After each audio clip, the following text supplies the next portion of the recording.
Hello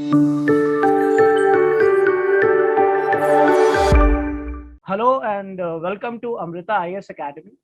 My name is Ayush Srivastava, and today we are going to discuss and understand the polity trend analysis, where we are going to understand the questions from 2013 to 2020.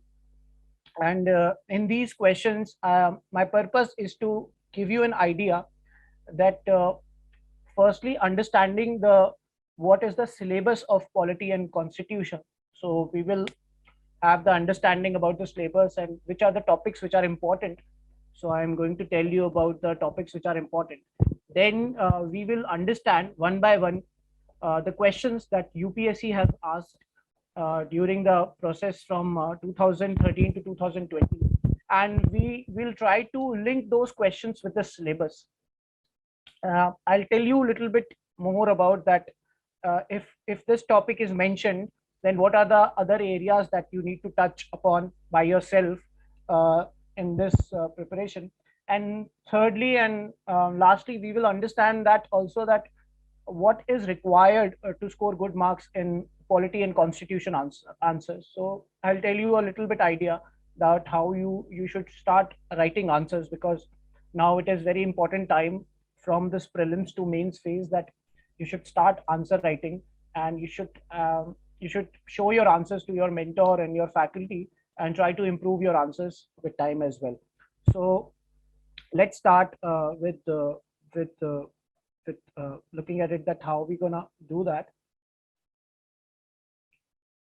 So this is about the UPSC civil services GS mains from 2013 to 2020.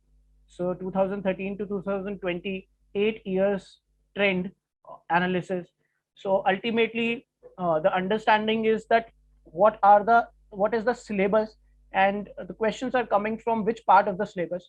So you will understand that how you need to approach your preparation for polity and constitution, right? Because this is a very important topic. So let us understand why it is important. So if you see the polity part, and you all know it is part of your GS2.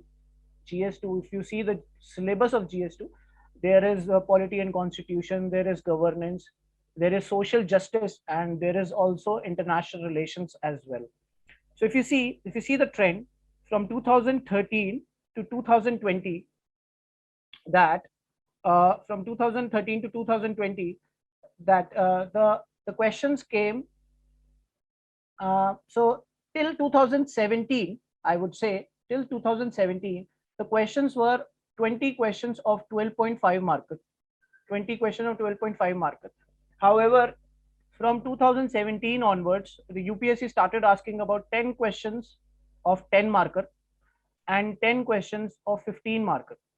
Okay, so this is how, if you see, in 2015, there are 87.5 marks, because at that time they used to ask 12.5 markers. But now, if you see, there will be 140, 125, 115, because now they ask 10 marker 10 question and 15 marker 10 question. So that's how it is 250 marks. And out of these 250 marks, if you see that in 2013, UPSC used to ask from 90 marks. So polity and constitution used to come uh, 90 marks of polity and constitution out of these 250 marks. But if you go closer to 2020, if you see this trend from 2017 onwards, nearly on an average, UPSC is asking 125 marker questions. It means it shows that out of 250 marks, UPSC is asking 125 only from polity and constitution. This shows that in GS2 paper, if you want to score good marks, that is above 95, and if you want to touch 100 also, because in 2020 100 was considered as very good marks, and even 2017 and 18 it is considered that 110 uh, was very good marks. So if you want to score, I would say 100 plus, which is good marks, then you need to ace this topic, which is polity and constitution, because 50% of your paper is coming from polity and constitution. And if we understand the polity and constitution, that mostly questions are coming from the static area. It's just that UPSC asks a little mix of current aspects as well. Like they're gonna ask a question that the event happens in current, and they link the whole current event with the static question. So your static knowledge should be very good, and you should have the capability to bring the current aspects as well. So we will understand what is required to read polity for that. So firstly, you need to understand that you have to be really good in your static, really good. And then you should know, or you should understand that how to bring current aspects in your answers as well, because they frame the question from current. But static area has to be extremely strong. This is about the understanding about the polity and constitution as per the marks which is coming from the topic in GST. Now, if you see the sources, I would tell you which sources I follow. To be very honest, this is the most important source of UPSC. This source about the Indian polity and from the Lakshmikant. The Lakshmikant you must be reading. It is about for the applied static portion. So you need to understand your static portion from the Lakshmikant book. Then I would say selective reading of NCERT is very important. Especially there are two books of class 11th and class 12th. One, my Constitution at Work of class 11, and the Political Theory of class 12. I think these books are extremely important to have the analytical understanding, or analytically you can understand any topic, because the philosophy is very good, very well defined or mentioned in these two books, the philosophy of the constitution. So most of the times you don't get the philosophy in your Lakshmikant book, though Lakshmikant book is extremely good, but Lakshmikant is not enough to answer your mains question. Not enough for mains question. For mains question, you have to go beyond Lakshmikant.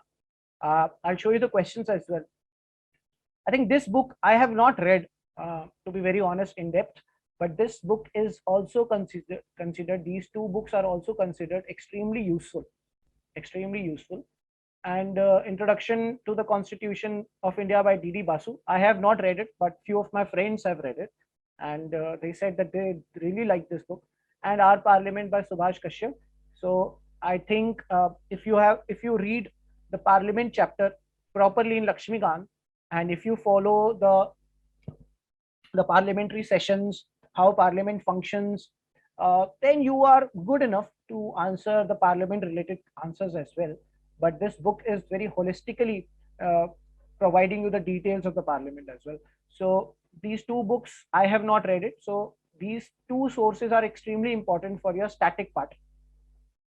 Static. And for dynamic parts, I would say the newspaper understanding or analysis is extremely important. So you can read the Hindu. If you're reading the Hindu, you can also read Indian Express explained page. So whenever a topic comes which is very important for your syllabus mentioned in the polity and constitution, then you can read that article carefully and make notes of that. Then for core constitution topics, I used to read a website or a website called Live Law. Very, very important. So whenever a judgment comes, so I used to understand what is written in those judgments through Live Law and what is the analysis of that as well. But this is for those aspirants who are extremely good in understanding the legal aspects. So if you are good, you can follow that Live Law, or if a landmark judgment comes, at least you can see that what the Live Law judgment says, because what is mentioned in the Live Law article for that particular judgment. So these are the few sources. And if you want to follow any magazine, that is also good for polity or political or for constitution and polity. And this is important. These are the sources which are important. So NCERT is very selective. Selectively, I read few NCERTs, as I said, the Constitution at Work and Political Theory. Then Indian Polity by Lakshmikant. I read in depth all the aspects of Lakshmikant. Then one can follow the current aspects through newspapers Indian Express, Hindu, Live Law, and few of the magazines that you follow. This is about the sources. I hope there is a clarity for you. Now let's understand the next topic, or the next. I will tell you what are the topics mentioned in the syllabus of Indian Constitution and Polity, and I'll tell you a little bit idea. Uh, there is no such space to write those aspects, but I'll explain to you what are the important areas that you need to cover. Uh, what is through what is mentioned in the syllabus, and also when we see the number of questions, or when we see the previous year question, there also I will tell you a bit about the from where they are taking this question, from which part of the syllabus they are taking that, or they are framing this question, and we will see some of the areas which can be asked in 2020 as 2020 one mains and 2022 mains as well. So starting with this Indian Constitution, if you see, first topic, Indian Constitution, historical underpinnings, evolution, features, amendments, significant provisions, and the basic structure. Now, this is the core static topic which is there in your Lakshmikant. So, historical underpinnings and evolution, if you see the whole, the development of the Constitution during the British era. So, if you see the Charter Act, Indian Council Act, Government of India Act, all those acts, you need to have the cursory look and you need to have the basic understanding. I think you must have read in your history books as well. So here you need to bifurcate uh, the company rule till 1857, company rule, and post that the crown rule. So the crown rule and the company rule. These are the two bifurcations. And what are the legislations brought by the company rule, or the constitutional development brought by company rule, and what are the constitutional development during the crown rule. And here I would say the two most important acts were are Government of India Act 1919 and the Government of India Act of 1935.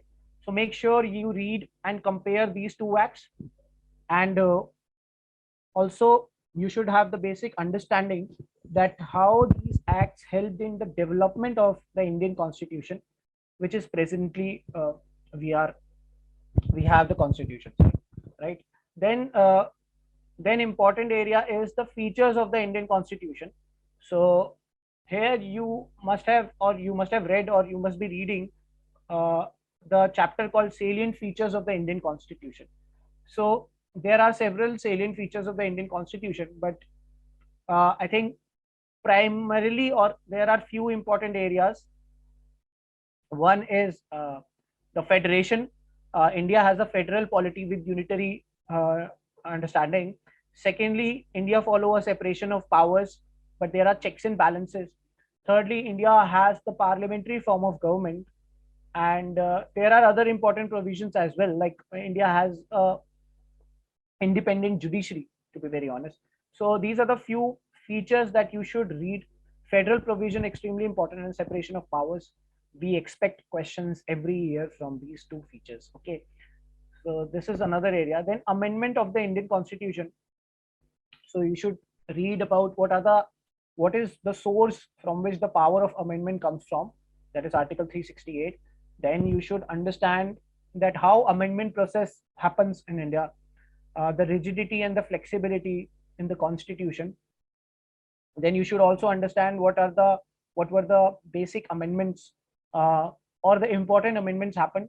Uh, you should emphasize mainly on from 100th amendment to 105th amendment, and through amendments you'll reach to a conflict between the judiciary and the executive.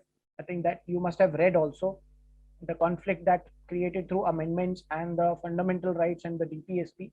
And through those amendment chapter or amendment understanding, you will understand the concept of basic structure of the Constitution. Then you should go deep. What is the basic structure? Why this basic structure brought in, and why it is important to still read about the basic structure. And through basic structure, you will go in deep about the judicial activism, judicial overreach, and the independence of judiciary, all those aspects as well. Then there are significant provisions of the constitution, and this is a very broad topic. To be very honest, here you have to read all the significant provisions mentioned in your Lakshmikant, like preamble, citizenship, fundamental rights, TPSP, fundamental duties, right? Emergency provisions, right? All these important provisions that are there, important chapters in your Lakshmikant book. These are all covered in the significant provisions. And then there is a basic structure, as I already told you. The basic structure has the linkage from amendment of the Indian Constitution. This is about the first topic. Normally, we expect one question definitely comes from this first topic. I would accept question either from amendment and the basic structure thing, or from the significant provisions. So make sure you go deep into that. You should understand what are the new happenings or the trends in your current affairs, in your fundamental rights, or in your emergency provisions. These are the few areas. Now, the second is the functions and the responsibilities of the union and the states, issues and the challenges pertaining to the federal structure, devolution of powers and finances up to local levels, and the challenges thereupon. Now, if you try to understand functions and responsibilities of the union and the states, now this is quite identical. Union is mentioned in your part 5, and the states are mentioned in your part 6. Okay, so try to understand the functions and responsibilities of the union and the states. Union means normally they are talking about the union executive, president, prime minister, council of ministers, attorney general, and what are their functions and responsibilities, right? So functions and responsibilities in terms of what are the president's function and responsibility, prime minister's function and responsibility. Normally they are talking about executive and the other parts of the union, right? And same goes with states. uh, your governor, chief minister, council of ministers, how they function and what are their responsibilities, that will come here. Then the issues and challenges pertaining to the federal structure. Now this is extremely important topic, and I'm telling you one question is certain from this area, because federal issues are always in the news. So here you need to understand what is the nature of Indian federalism. Okay, does Indian federalism is a true federal system, or there is a unitary thing is also in our federalism? Then there is an understanding that in federalism, how the federal system is displayed in India. So here you need to understand the legislative distribution of power, the executive relations or the administrative relations between the union and the states, the financial relations between the union and the states, and the conflict in all these issues, right? Recently, conflict between union and states for the farm bills is a particular example. Conflict between the union and states for the finance is the GST compensation cess is a fine example, or the cess and surcharge is also one such example. Then you should know about the recent phenomenon like cooperative federalism, competitive federalism. I am expecting one question from asymmetric federalism in India. Very, very important, asymmetric federalism. How the present government emphasized on strengthening federalism, or there is a weakening of federalism in the present term of the government. A question came actually in 2020 itself. And try to understand all the aspects of the federalism, which is very important. And here the current aspect is extremely important in your understanding. Then there is a devolution of powers up to local levels and the challenges therein. So you should understand the basic features of the 73rd and 74th constitutional amendment. And so if you see, there is a devolution of powers. There are two aspects: voluntary devolution and mandatory devolution. Mandatory. So try to understand what are the voluntary and the mandatory provisions. Still, after the devolution, why the local governance is not strong enough? That is the important area. What are the challenges? Okay, here you can understand what are the challenges.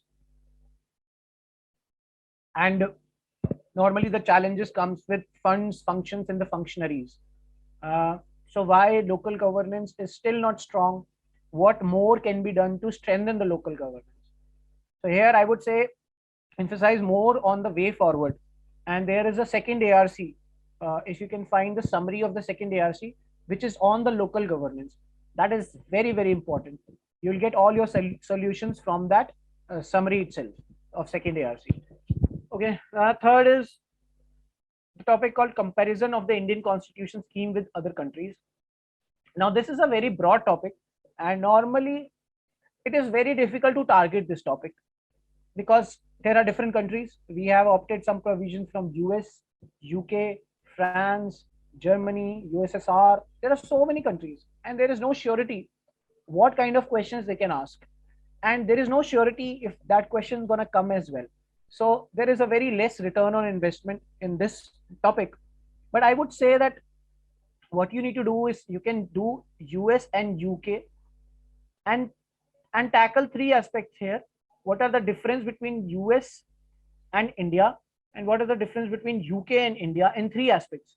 One, how judiciary is different between US and UK, how parliament is different between US and UK, US and India, and UK and India. Here, Rajya Sabha, Lok Sabha, and all. And third, how executive are different between US and India and UK and India.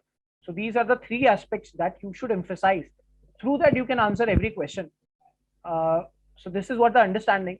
However, in 2019, they asked a very important question, which is very relevant from the current, which is that what is the difference between secularism in India and the secularism in France? And such kind of questions one cannot target, but when one understand the nature of Indian secularism, with the current example, what is happening in Europe due to the narrowly defined secularism there, so there you can compare and write your answer. Then there is, if you see, there is next topic, that is separation of powers between various organs, dispute resolution mechanism and institution. Now, separation of power, what you need to do is understand how separation of powers is present in India.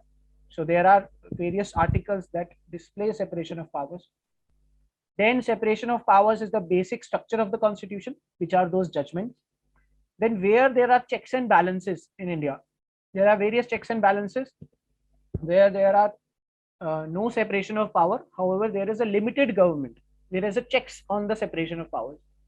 And there, through the separation of power, you should understand that how there are few organs which are encroaching the powers of the different organs and entering into the domain of the other organs. For instance, executive is entering into the domain of legislature, and executive is entering into the domain of judiciary as well. And very good other examples as well, that judiciary is entering into the domain of executive and legislature. Through that, you read about the topics like judicial activism and judicial overreach. This is always a very important topic, and UPSC generally touch upon that topic, if not directly, then indirectly. Okay, then there is a dispute resolution mechanism. If you see, dispute resolution redressal mechanism. So here, normally there is a topic called ADR, alternate dispute resolution mechanism, that you need to read.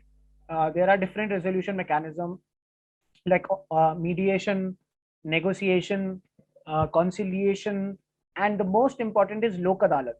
Lok Adalat. So I would tell you to read in depth about Lok Adalat. What are the strengths, weaknesses, challenges, and how to strengthen the Lok Adalats in India. So Lok Adalat should be the most important aspect. Now the next topic is Parliament and the state legislatures. Structure, functioning, conduct of business, powers, privileges, and issues arising out of these. Now this is very, very broad area and very important area as well. Very difficult to cover that area merely from Lakshmikant, because they ask very, very tough questions from this area.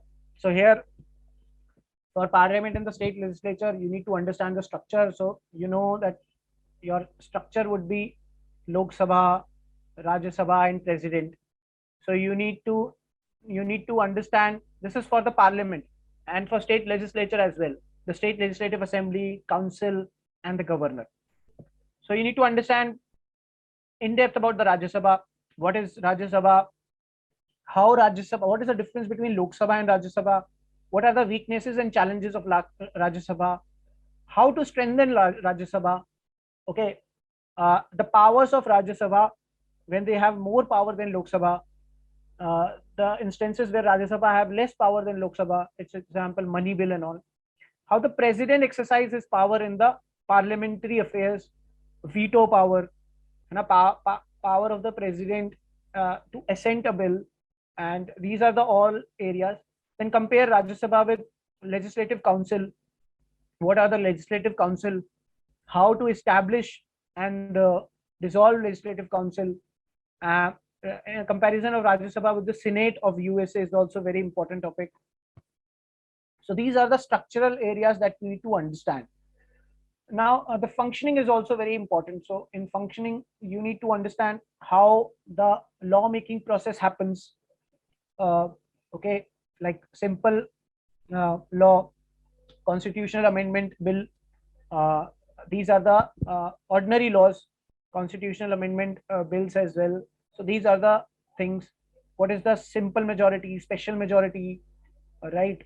How the functioning happens, to be very honest. In functioning, you need to understand the parliamentary committees as well.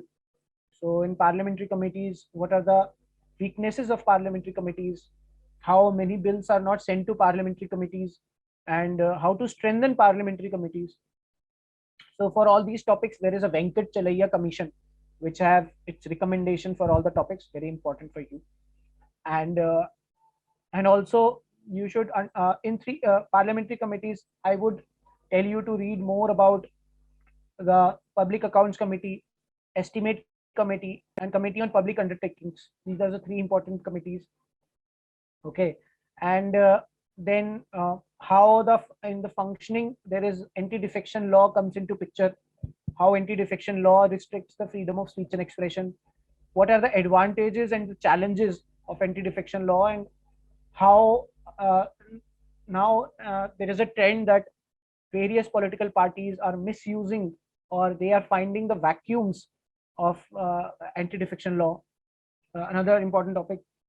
Then in functioning, you should also read about the power of the speaker, how the speaker is misusing, or I won't say misusing, there is an allegation of biasness on the role of the speaker, that you should read in depth. How to improve the speaker, the power of the speaker. Here there is a recommendation, once the speaker always the speaker, and that is extremely important. I mean, the English practice that you can say, you can follow that. And then there is a conduct of business, and the conduct of business and the functioning comes like with each other, like how the law has to be passed, what conduct has to be followed. There the important is parliamentary privileges as well, privileges of the parliamentarian, how the individual parliamentarians are not raising their voice sometimes when they have to raise. The office of whip is also very important. The three sessions happen, monsoon session, winter session, and the budget session. What are the practices happen in those sessions? So I mean, this is a very, very broad topic. So I would say what you need to do is just not only emphasize on your Lakshmikant, but you should also, one should also see that the current affairs on Parliament, whenever these sessions happen, there are full of news in newspapers regarding the weaknesses of these sessions and the strengths of these sessions that you should follow. So when the monsoon session, when the winter session, when the budget session comes, you should follow the news on that.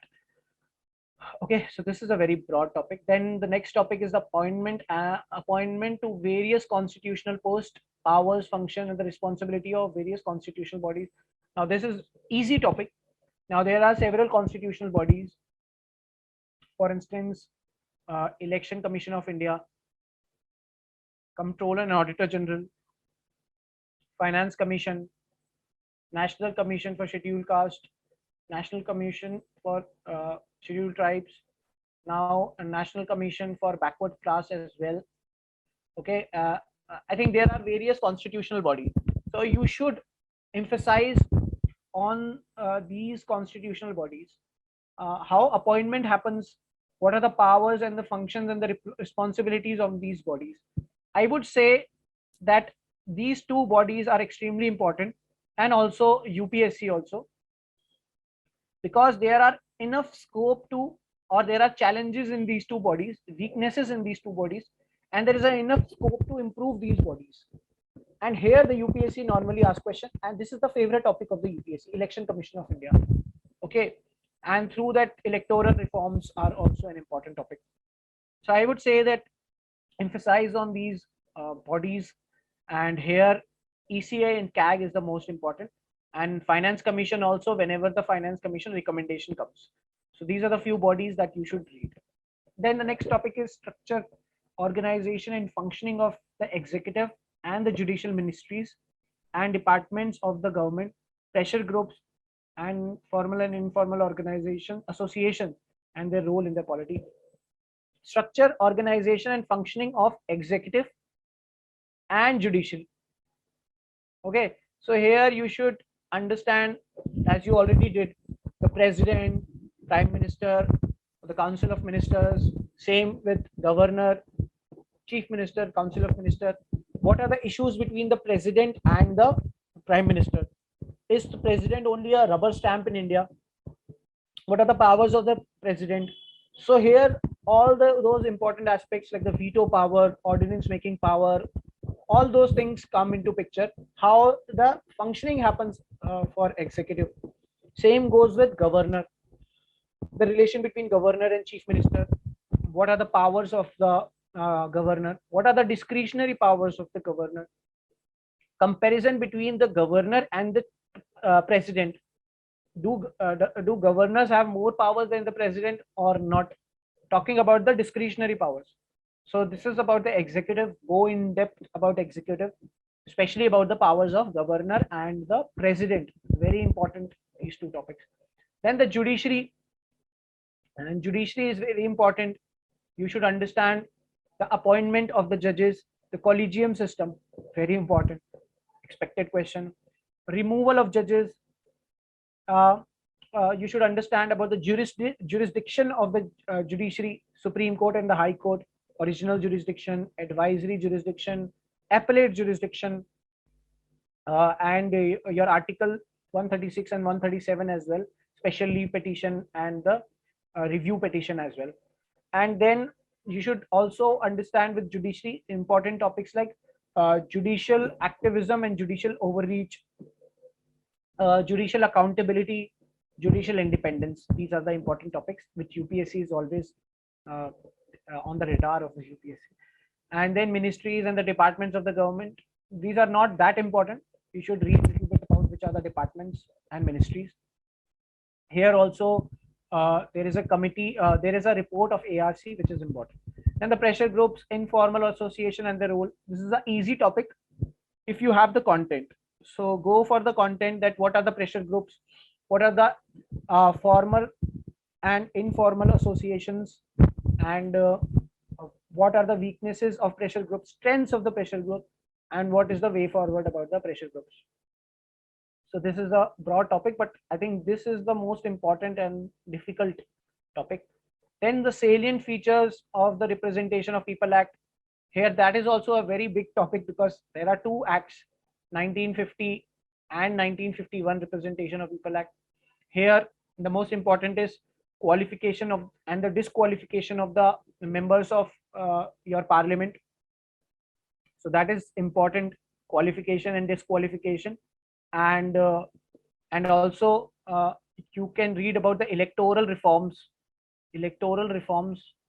and how these electoral reforms have some kind of connection with the Representation of People Act. Like whenever you read electoral reforms, try to have the linkage that what are the reforms required in the Representation of People Act, because many of the reforms are coming from the Representation of People Act, which were enacted in 1950s and 51. So there is a need to have some amendments in these electoral reforms. You can also read about the judgments of the Supreme Court and how these judgments have to make changes in the Representation of People Act.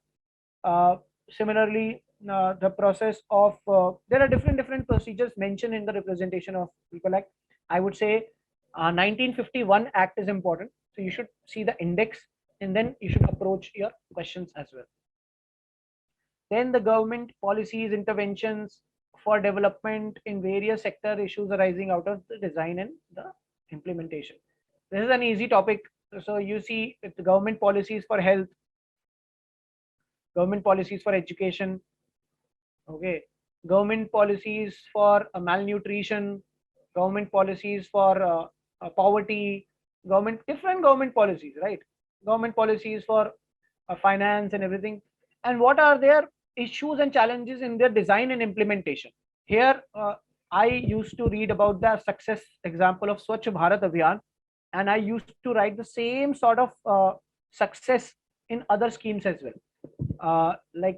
Whatever the success in Swachh Bharat Abhiyan, those things should be incorporated in other schemes as well. So this is how I used to do. Then the last topic, which is statutory, regulatory, and the various quasi-judicial bodies.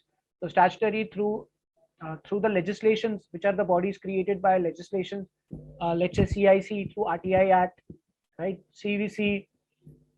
There are different bodies like Lokpal and Lokayukt, and the different statutory bodies. Then regulatory bodies, very important. So let's say CCI, Competition Commission of India, is a very important regulatory body, and I expect a question from CCI. Then there are Telecom Regulatory Authorities of India as well. These are the few regulatory bodies. Then there are quasi-judicial bodies as well. Mostly important are tribunals. Tribunals are the most important quasi-judicial bodies. So the question can be come from tribunals. Tribunals are extremely important. You have to read about the various tribunals like CAT, and you have to read about the NGT as well. What are the issues in tribunals? How to strengthen the tribunals? So these are the few aspects that you need to do. So various issues regarding tribunals and what is the way forward. And tribunals, in my opinion, is the most important question, and it is expected every year that the question comes from tribunals. So if you understand the whole syllabus, I tried my level best to give you what is mentioned in the syllabus and what are the areas which is expected. And now we'll see one by one questions from 2020 to 2013, and I'll show you how the questions are coming from these syllabus itself, and many questions are repetitive in nature. So if you worked on these questions, previous year questions, I would say you are going to write decent answer in your UPSC 2021 and 2022. So it is important that you see the syllabus and link these questions with your syllabus and try to align your studies according to this UPSC questions and syllabus. So let's understand one by one. These are the 2020 questions, and let's see one by one that what sort of questions UPSC asked. So if you see, first is there is a need for the simplification of procedure for disqualification of persons found guilty of the corrupt practices in Representation of the People Act. So this is the topic, as we discussed, the salient features of the Representation of People Act, and they ask question on disqualification. There are several provisions mentioned of disqualification, and the question is asked from that. This is, I would say, a little bit tough question because you have to read the salient features of the Indian Constitution. But an aspirant who has understood the syllabus well and who has seen the Representation of People Act or understood the basic idea of the Representation of People Act, that aspirant can write a decent answer for this question. So I would say this is a tough question normally for those aspirants who don't go deep and understand the syllabus, but an easy question for those aspirants who understand the syllabus well. Now, second, recent amendments to the RTI Act will have profound impact on the autonomy and the independence. Very much expected question. As I said, the statutory body mentioned in your syllabus, and this question is current in nature because Right to Information Amendment happened in 2019, and that amendment made this question very much expected. and this question they asked in 2020 mains. It shows that 1.5 year of current affairs is required. Third question, how far do you think the cooperation, competition, and the confrontation have shaped the nature of the federation in India? So federation, very important. As I said, the federation is the most important federal structure in India. And they have mentioned the recent example. So as I said, already UPSC asked so many questions on India's federation. So now whatever questions they're going to ask, they're going to ask the current example or the recent. So the basic content of federation is same, but examples will add on your content. Okay, so this was an easy and expected question in UPSC. Then if you see in 2020 itself, the fourth question, judicial system in India and UK have seems to be converging and diverging in recent time. Highlight the key points of convergence and the divergence between the two nations in terms of judicial practices. So as I said, the comparison of the Indian constitution with other countries. So it is about UK and India. So as I said that it is a tough question because nobody is expected to see the differences about India's constitution with other countries. But as I said, the emphasis should be on UK and US and three aspects: judiciary, parliament, and executive. If you do these three things, I think you are decently well equipped to tackle such questions. So this is the fourth. Fifth question was very expected. Once a speaker and always a speaker. Do you think this practice should be adopted to impart objectivity in the office of speaker? What could be its implications for robust functioning in the parliamentary business? Now, as I said already, that this question come from parliament functioning. Okay, as you see, always office of speaker is always in news, whether we talk about money bill, office of speaker always in news, whether we talk about anti-defection law. So in all these topics, if you see, always there is one issue, the autonomy of the speaker, because speaker comes from a party which is in the government. So that's why there is a demand that the practice of once the speaker, always the speaker, which is the English practice, comes into the picture, where when a person becomes a speaker, legislator, parliamentarian, then he or she resign from being a party member to become a member of or to become a speaker. So that practice is expected. So this question was also expected because the office of speaker was always in news throughout the year. Now, these are the 2020 questions. The other questions as well. If you see, judicial legislation is antithetical to the doctrine of separation of powers. As I told you before, separation of powers very important, as envisaged in the Indian Constitution.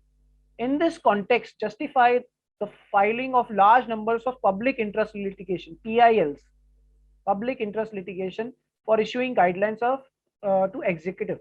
So, as we know, the separation of powers have huge linkage with the judicial activism, overreach, and it is said that the judicial activism and overreach is normally coming from the concept of public interest litigations. So you should read about the PILs, you should read about the judgments regarding the PILs, important judgments. So this is a very current oriented question, but you need to know about the topic of separation of powers in the PIL, which is the static topic. This was expected and an easy question. Seventh question, the strength and sustenance of the local institution in India has shifted from their formative phase of the functions, functionaries and the funds to the contemporary stage of functionality. Highlight the critical challenges faced by the local government. So again, local bodies, very much expected question. I would say there are so many questions on the local bodies. Only thing you have to do is just read about the ARC report summary and the solutions given in that summary. Very, very important. And I'm telling you, this topic will come in the next year as well, because it's a very important topic. And if you see, there will be challenges in terms of functions, funds, and the functionaries. These are the three challenges, and that you need to read and that you need to understand in your preparation for civil services examination. Right. Now the next question is, Rajya Sabha has been transformed from a useless Stepney tire to the most useful supporting organ in the past few decades. Highlight the factors as well as the areas in which the transformation happened. Rajya Sabha, very much important question. As I said, parliament structure. Rajya Sabha is in that structure. And there are different types of question in Rajya Sabha that is expected. How Rajya Sabha is becoming strengthened? One such question. How Rajya Sabha is becoming weakened with time? How Lok Sabha and Rajya Sabha rivalry is there? Rajya Sabha and Legislative Council, Rajya Sabha and the Senate of the US. These are the few questions expected for you. What is the way forward? How to strengthen Rajya Sabha as well? This is also an expected question in your UPSC Civil Services. This was an expected question and came. Ninth question, which steps are required for the constitutionalization of the commission?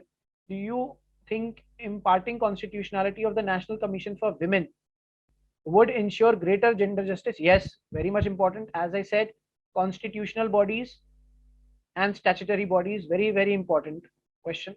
So they are talking about imparting constitutionality to the National Commission of Women. Yes, very, very important, because right now it is a statutory body. So this is an easy question. Steps required for constitutionalization. The whole special amendment or the amendment in the constitution is required. So this is how it is, and how it is going to make sure that the body will function with autonomy and it becomes stronger in nature for its functioning. I think these are the 2020 questions. Now let's move to 2019 questions. And 2019 questions, I think, were a little bit challenging in comparison to 2020 questions. So let's understand. Do you think the Constitution of India does not accept the principle strict separation of power? Rather, it is based on the checks and balances. Very, very static question, easy question. As I said, you need to know about the separation of powers in the Constitution. What are the examples of separation of powers, functioning of the separation of powers, and the checks and balances which are there in the Indian constitutional scheme of things. So, easy question. If you have read the topic well, that's why I said mainly emphasizing on the syllabus and questioning yourself that what kind of new question they can ask, linking with the current affairs. This was a comparatively tougher question. The Central Administrative Tribunal was established for the redressal of grievances and complaints by or against the central government employees. Nowadays, it is exercising its powers as an independent judicial authority. So, as I said, that question comes on quasi-judicial bodies, and quasi-judicial body question comes on tribunals. And normally, tribunals, they can ask the question as a holistic question on tribunals, or they can pick any particular tribunal like CAT. Next year, they can ask about NGT as well. Okay, so they asked about the CAT in 2019. Next question, what are the farmer method used by farmers organization to influence the policymakers in India? How effective these methods? As I said, pressure groups and interest groups. So pressure groups and these association pressurize the lawmakers, and they use certain pressure methods, okay, to influence the lawmakers to make legislation which are useful to these pressure groups. So you should read about such pressure groups, and they asked a question on these farmers organization as a pressure group. Okay, now from the resolutions of contentious issues regarding the distribution of legislative powers by the courts, principle of federal supremacy and harmonious construction have merged. Very, very important question and tough question as well. This question normally comes from your federation.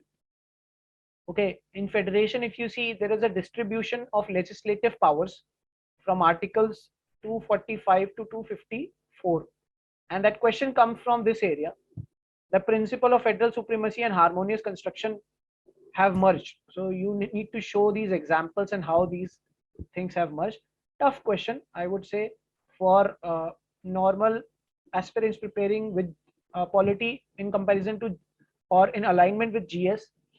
So this question, a person has to write a good effective answer in order to fetch good marks for this question. Then what can France learn from the Indian constitution's approach to secularism? Very, very easy question, I would say, because this topic is mentioned, and this mention the comparison of the Indian constitutional scheme with the static uh, with the other countries. And here I told you US and UK are important. However, this France and Indian secularism are always in news because India follows a broader approach of secularism, but France follows a narrower approach of secularism. So we call it positive secularism versus negative secularism. And normally we read the comparison between the two. So this was expected lines, question on expected lines. So this is about 2019. We will see other questions as well. On what grounds the people's representation uh, disqualified under the Representation of the People Act? Also mention the remedies. So this question is repetitive in nature. In 2020 also they asked about the disqualification, and 2019 also. So normally if you see salient features of the Indian Constitution, salient features of the Representation of the People Act, the important topic is disqualification and what are the methods of disqualification of the members of parliament. Okay, that you should do in your other attempts as well. Seventh question, Parliament's power to amend the constitution is limited power and it cannot be enlarged into absolute power. So the question is comes on the Parliament amendment power and linked with the basic structure. So this is a very easy topic. As I said, this is amendment and the basic structure mentioned in your syllabus. So if you solve this question properly with examples, so you're going to write very good answer in your UPSC mains. Easy question, very easy. I would say this is very easy because directly coming from the syllabus. Reservation of seats for women in the institutions of local self-government has had a limited impact on the patriarchal character of the Indian political. So as I said, devolution of powers and the local governance. Here, one important feature that there is a reservation for the women, but the question challenging the limited applicability or limited impact of reservation due to patriarchal mindset of India. So there are various examples like Sarpanch Pati. These are the examples that the proxies, actually the women are selected or elected, but the work is normally done by their male counterparts. So that shows that how patriarchal mindset is still present. If you see the next question, the Attorney General is a chief legal advisor and the lawyer of the government of India. So this question, you can find that this question comes from constitutional post and also the executive of India, because in executive at the union level, the Attorney General is a part of executive, if you have read your polity well. So tough question because normally people don't expect question on Attorney General. 10th and the last question is individual parliamentarians' role as the national lawmaker on a decline, which in turn has adversely impacted the quality of debates. So yes, this question comes because in the parliamentary function, the impact of the or the working of the individual parliamentarian has been decreased. Why? Because of anti-defection law, the office of whip, so many factors are there. So here you should write your way forward, and I think one should read about the Venkat Chalaiya Commission recommendation for writing this answer well. Okay, so these are the 2019 question. If you see, all these questions are coming from exactly from the syllabus. So targeting polity and constitution is not tough. It's just that how you understand the syllabus. If you are good in understanding the syllabus and align your preparation as per the syllabus and previous year question, then nobody can stop you to score good marks. And scoring and getting 50% out of your whole GS2 is a very, very good area. And all those aspirants should go in depth and understand these topics well. Okay, now let us understand about the 2018 question. In the light of the recent controversy regarding the use of EVM challenges before the Election Commission of India to trust. So ECI, as I said, Election Commission of India is important constitutional body. So the question is always expected on constitutional bodies, and I said in constitutional bodies, Election Commission of India is the most important body. So this question was expected because during 2017 and 16, there is a whole issue of the political parties raising issues on EVM. Okay, the EVM can be hacked. So this was expected question in that year. Second, under what circumstances the financial emergency can be proclaimed by the President of India, and what are the consequences? So as I said, this topic is very wide, which is that significant provisions of the Indian Constitution. Here, emergency also comes. One significant provision is your emergency. So you know that there are three kinds of emergency: national emergency, president's rule, which is also called a state emergency, and the financial emergency. The question came in financial emergency. Static question, easy question if you have read financial emergency. If you have not read, difficult to write answer because it is not normally in news. All that Lakshmikant content you have to remember and recollect and write. Third question, what do you think about the committees? What do you think the committees are considered to be useful for parliamentary work in the role of estimate committees? The question comes on parliament functioning, okay, and conduct of business. So parliamentary committees, and they then emphasize on the estimate committee. So as I said that three committees you should read: Public Account Committee, Estimate Committee, and Committee on Public Undertakings. These are the three important committees. So just read about these committees and read about the Venkat Chalaya Commission on the parliamentary committees, like how to improve these committees. And these are the important areas that one should do. Question is, Comptroller and Auditor General has a very vital role to play. As I said, constitutional post, I told you also two important aspects, ECI and CAG. So ECI question already asked, and this question 2018 about the CAG. Okay, so very easy. Read about the way forward required for CAG and what are the issues in the Comptroller and Auditor General office. Whether the Supreme Court judgment can settle the political tussle between Lieutenant Governor and the Government of India, or Government of Delhi, sorry. So you know the federation is given in your syllabus, and in federation you should know about the center-state issues. So one such prime issue has always been the issue between the Lieutenant Governor, which is said to be controlled by the center, and the Chief Minister and the elected body of the Delhi. So whenever a judgment comes on any of the federal issues, you should know about that judgment.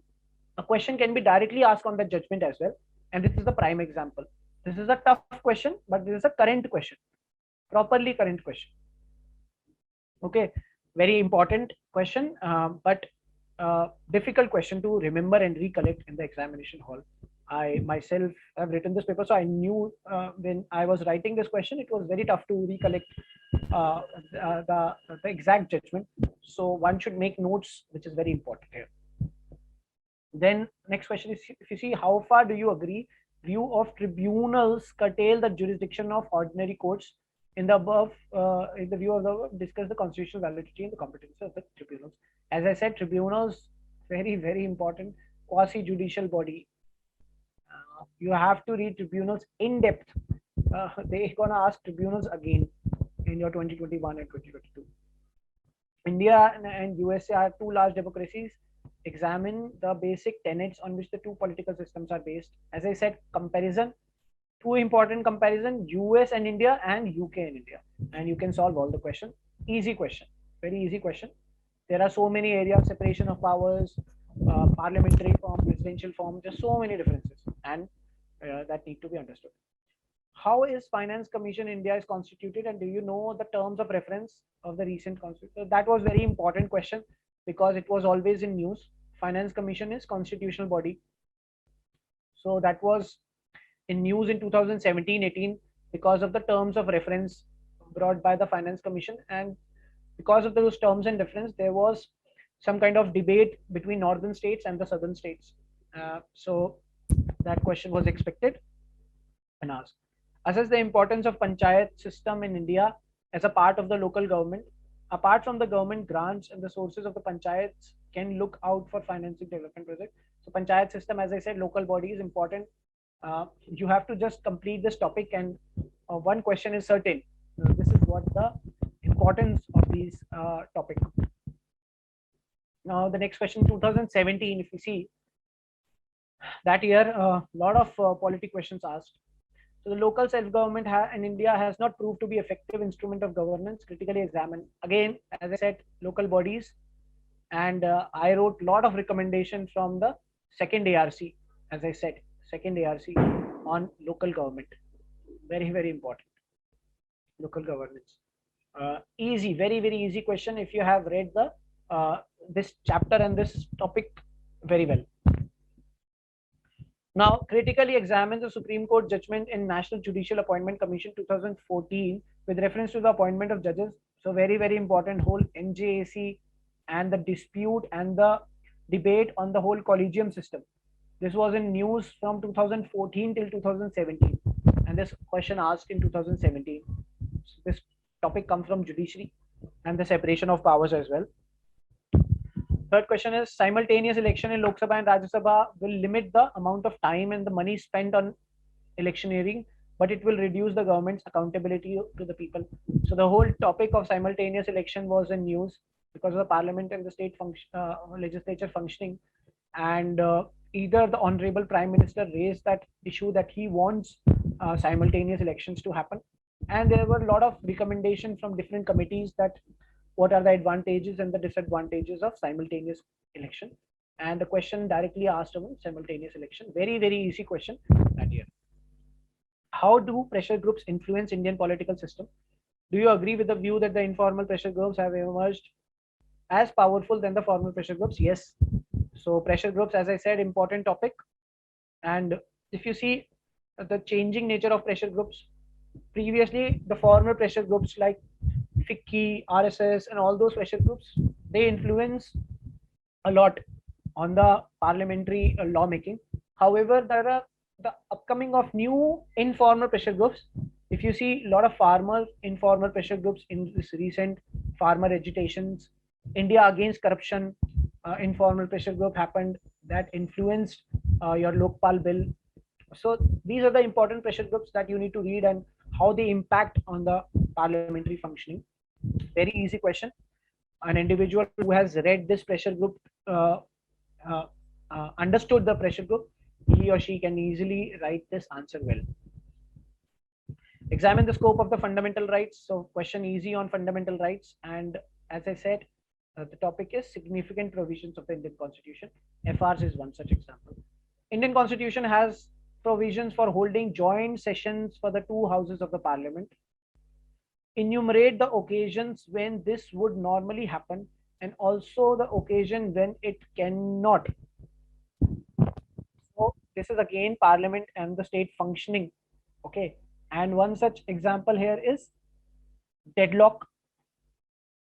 And when deadlock happens, there is a joint sitting. So the question is on deadlock and the joint sitting. Easy. If you have read the Lakshmikant well, you can solve this question easily. Next question is, to enhance the quality of democracy in India, the Election Commission of India has proposed electoral reforms in 2016. Suggest the reforms. Again, very easy. Electoral reforms. Election Commission of India. As I said, here, if you read about the ECI as a constitutional body, you will read about the electoral reform. If you read about the Representation of People Act, you will read about the electoral reform. If you read about the normal, your parliamentary system, then you read about the election procedure and electoral reforms. So very, very easy topic. And there are reforms by the Election Commission of India 2016. You have to read these reforms and these will, you have to write the same reforms in all your answers on electoral reforms. Even in 2022 and 2021, it is expected a question on electoral reforms. Next question is the National Commission for Women able to strategize and tackle the problems that women face both at the public and the private spheres? So again, question on statutory bodies, okay, various constitutional posts and the powers.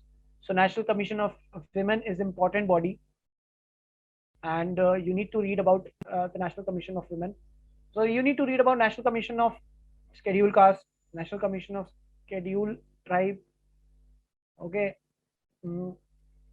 Scheduled Tribe, National Commission for Backward Caste, National Commission for Minority, National Commission for Women, National Commission for other national commissions. Wherever there are national commissions, You have to read about them very carefully, and question is expected on these commissions. Okay. Now, next question is, these are 2016 questions. Discuss the essentials of 69th Constitutional Amendment Act that led to the report of, again, the same question. Okay, because one judgment came in 2016 about the 69th, which is about your Delhi Legislative Assembly. So what are the disputes between Lieutenant Governor and the Chief Minister? So this judgment actually given more power to the Lieutenant Governor, and 2018 judgment gave more power to the elected government. So as I said, this question is always important as the federation is important in India. To what extent Article 370 of the Indian Constitution bearing a marginal note temporary provision? Important question. Section 3, Article 370 always in news, and this question they asked because that year the question was raised because a lot of debate started to happening that since Article 70 is temporary provision, so it should be removed. So the question they asked. Indian party system is passing through a phase of transition, full of contradiction and paradoxes. This is the tough question to expect, but when you read about the Indian Parliament, Indian party system, you can write easily like dynastic politics, and these are the, there are so many lack of lack of democracy in intra-party system, so various issues, and it is going through a transition these days if you try to understand. So that question was asked. Tough question, but if you have the basic understanding, you can write. Exercise of CAG's power. So question comes on CAG. As I said, constitutional body. Important is ECI and CAG. So question comes on CAG.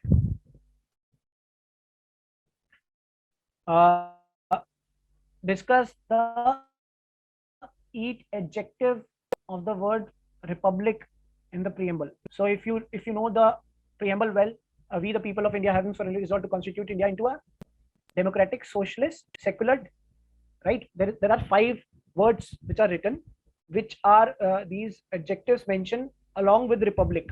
So explain these adjectives in your answers, and are they defendable in the present circumstances? So you have to defend them as well. So this question came from that significant provisions of the Constitution. What is held in Coelho case? Tough question. They asked about a judgment directly. Directly they are asking about a judgment, but that is not a tough question for an aspirant who understood the syllabus well. In this context, can you say that judicial review is the key importance for the basic structure? So if they have mentioned the basic structure in your syllabus, and you have mentioned the basic structure, so there are so many judgments related to the basic structure, and one of the most important judgment is IR Coelho case. You have read in your Lakshmikant and other books as well, IR Coelho case, which was regarding the 9th schedule of the Constitution. So many of the aspirants came out of the after writing GS2 and they started saying, oh, this paper was so tough. They are randomly asking a judgment. No, they are not randomly asking. They have mentioned the syllabus, the basic structure in the amendment. They are asking from that syllabus itself. So it is how you understand the syllabus and how you complete the syllabus that defines the smartness of your preparation. Did the Government of India Act lay down a federal principle? So as we said, this question normally comes from the historical underpinnings and the evolution of the Constitution. Okay, so this is how you need to approach this question. What is the quasi-judicial bodies? Explain the help of the concrete example. As I said, the quasi-judicial bodies directly mentioned, and mainly the examples that you have to mention about the tribunals. Okay, so easy question because directly mentioned in your syllabus and they are asking the direct question. 2015 question. So if you see, discuss the possible factors to inhibit India from enacting of its citizen a uniform civil code. Always in news, and they asked a question, and this question from significant provision. One significant provision is DPSP.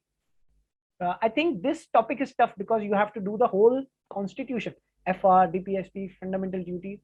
But when you do it from your Lakshmikant for your prelims, you can use that knowledge in your fields.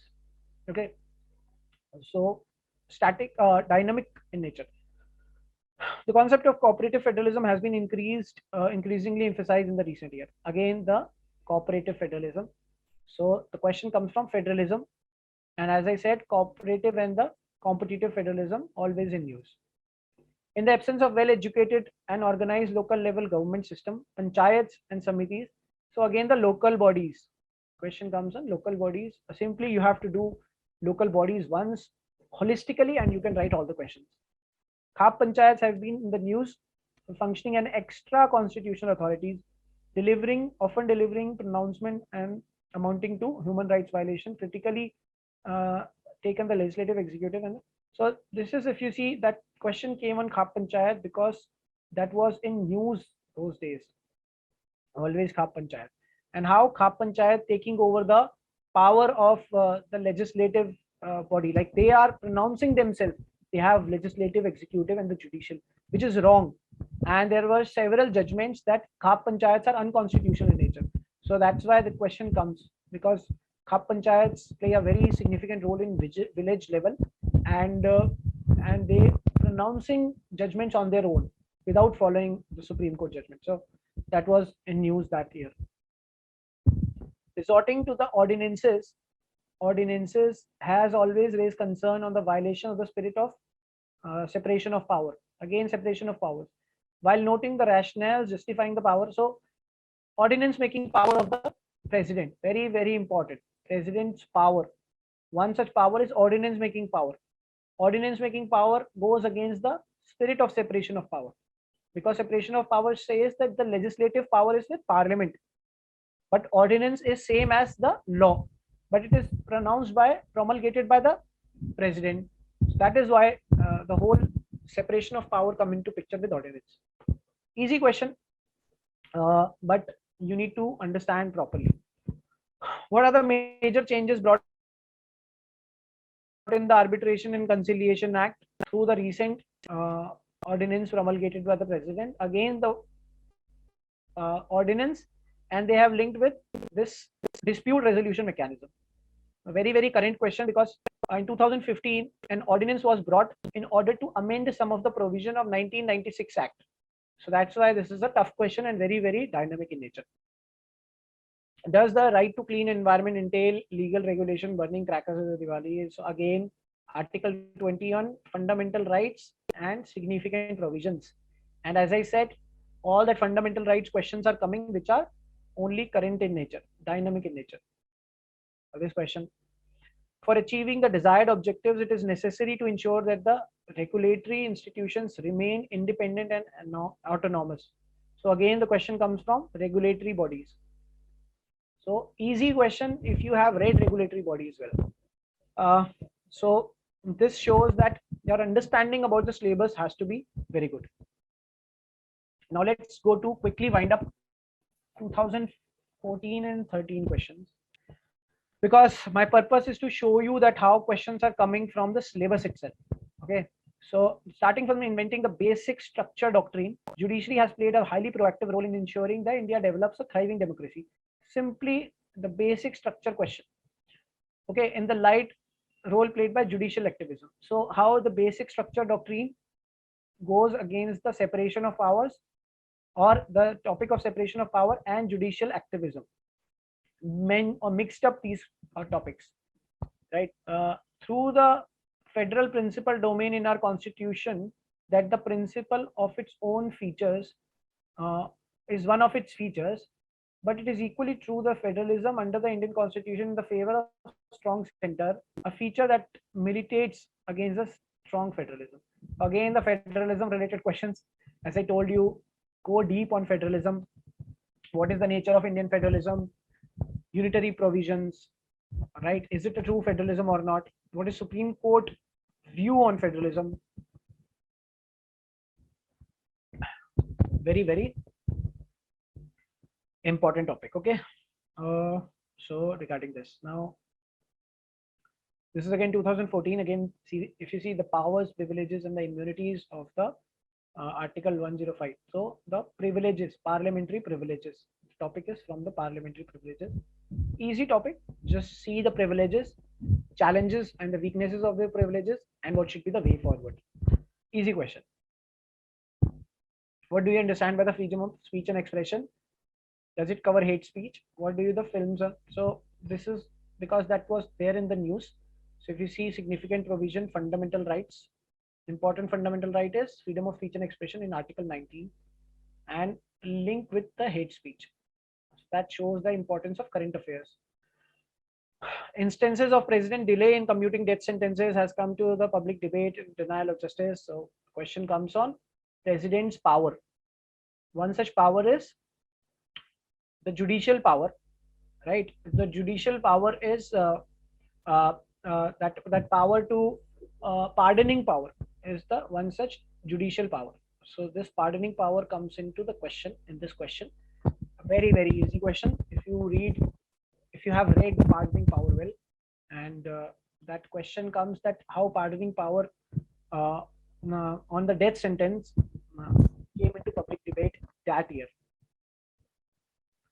The size of the cabinet should be as big as the government work justifies, and as big as the prime minister can manage as a team. So if you see, as I said, ministries and the departments. So this question comes from your executive, and in government executive, if you see, the cabinet is an important topic, and the prime minister exercise individual and collective responsibility. Individual and collective responsibility. This is an important topic in your, and they asked about this topic. Okay, easy question if you have read the basic well. Setting of a rail tariff authority to regulate the fares will subject to the cash strapped Indian Railways to demand subsidy for obligation to operate non-profit routes. So the question comes on your railway tariff authority, right, and regulate fares. So it is a regulatory body. Okay, so if you have read the in your Indian economy about the railways, that how in railways there is a need for a regulatory body to ensure the prices and the fare of the passengers. That's an important topic, and that year it was in news. So the question was asked. National Human Rights Commission in India can be most effective when its task is to adequately supported by the other accountability. So NHRC is what? It is a statutory body, National Human Rights Commission. So one should read about these statutory bodies, about the NHRC, and that's an easy topic. If you have read all your statutory bodies like RTI, NHRC, Lokpal, and all, what are the issues, how to improve them? These are the important topics. Now, quickly, we'll wind up 2013 questions. Again, role of individual MPs has diminished. Same kind of question already came in 2019, right? So the parliament functioning and the anti-defection law, it's easy question. So if you see repetitive questions are coming. The UPSC is repeated questions. So they don't have so many questions as well. Ultimately, they ask the same static questions and they're gonna bring some of the dynamic aspects. So that's why how you need to read newspapers. Dynamic aspects linked with the static. Discuss the section 66A of the ITI and allege against Article 19. Again, as I said, fundamental rights and Article 19. Important topic. That question was easy that year because section 66A was in news that year. Okay. Recent directives of the Ministry of Petroleum and Natural Resources reviving the Nagas threat to the override the exceptional status enjoyed by status. So if you see local levels or the devolution of powers, and you have to read about Article 371A, what are the provisions given to different states, special provisions. So that question they asked, that's a tough question. I mean, bit tough question, and you have to follow the current happenings for this question. Okay, so the next question is: the Supreme Court of India keeps a check on the arbitrary powers of the Parliament in amending the very easy amendment. Okay, amendment of the Indian Constitution, and that you have to do, and the separation of power. Many state governments further bifurcate the geographical administrative areas like district and the talukas to the better governance. In this context, can it be above we justify more number of smaller states? Always in debate. This question always in debate. Can we bifurcate more states for UP? For so many states are there. That is demand. So this question is about the federation and the local level devolution. So easy question. If you read newspapers and if you see the debates continuously, you are watching and understanding them. Last set of questions, constitutional mechanism to resolve the interstate water disputes has failed to address and resolve the problems due to the structure of work. So again, as I said, this question comes from your federal. In your federation, there are administrative distribution of powers. Administrative distribution of powers. From which article? This is from article 255 to 263. Here, two important article is 263 Interstate Council and 262 Interstate Water Disputes. This question comes from article 262. So if you read your federalism properly, you can solve this question well. Discuss the recommendation of 13 Finance Commission. As I said, Finance Commission is constitutional body. And whenever the Finance Commission recommendation comes, that is always important. That year, that question will come for sure.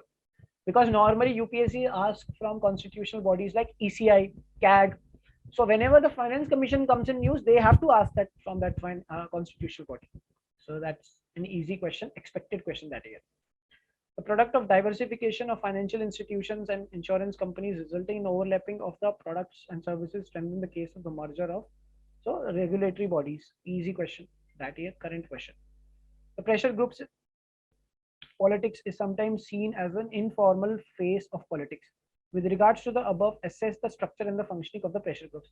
Pressure groups, easy topic, as we discussed, pressure groups always in news. So what you need to do, you won't get enough content for pressure groups. So you have to visit 2-3 websites or take out some of the handsheet from different institutions about the pressure groups. Try to frame your answers from that static content and try to bring the current examples, right? This is how you're going to complete your pressure groups. Easy question. So if you see till now, what kind of questions are coming from UPSC? All the questions which are coming are from the syllabus. So what you need to do, take out 2 days.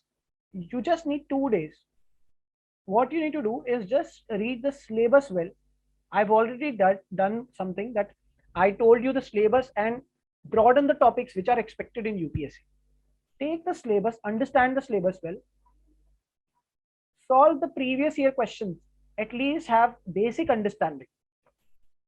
Then link that thing, your syllabus, with the current examples, current news and examples, whatever the current news and examples are present, and then start merge all these things, whatever you're understanding previous year syllabus and current, with your static content and start writing answers. You're gonna score really good marks. In answers, what are the important aspects that you need to cover? First, in your introduction, you should always write the constitutional provisions. Constitutional provisions. Okay. Then in the body, you should write the judgments, which always in news. Try to get the content of these judgments. Then third, you should write about the recommendation of the various reports. Recommendations. Fourth, if you can write the Constituent Assembly debates. Constituent Assembly debates. I think if you write these 4 essentials in your answers, somehow if you become smarter to write these 4 things in your answer, you're gonna score really good marks. This is my understanding and my experience in UPSC. I have written 5 mains in UPSC, and I understood how to score marks in GS2 by understanding what are the essentials. And in my regular attempts, I understood that whenever I'm writing these things, I'm scoring good marks in my GS2. And my strongest area in my GS2 is polity and constitution. So this is how I solve these papers, and I generally score good marks in GS2. The reason is that I bring these essentials in all the questions of the polity and constitution. So this is it about this paper and polity and constitution. I hope you understood what I explained to you. What we did is that we saw the syllabus and I told you what are the topics, what are the linkages of the topics which are connected from what is mentioned in the syllabus. And then we have seen the previous year questions, and we have seen that all the questions are coming directly from the syllabus itself. what you need to do is just read the syllabus and see the previous questions and see the current examples which are coming. Try to bring the same current examples with the static topic which is mentioned in the syllabus.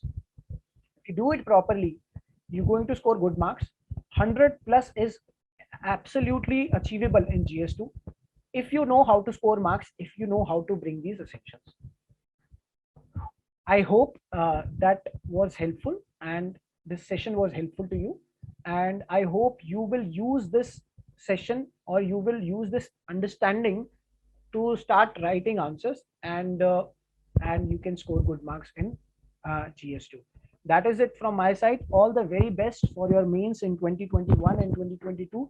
I expect you all to score good marks in GS2 and that will extremely helpful for you to score good marks in your GS papers, because GS papers are extremely competitive. Scoring marks in GS papers are extremely competitive because a lot of aspirants are writing good answers in GS 2, 3, 4, and 1.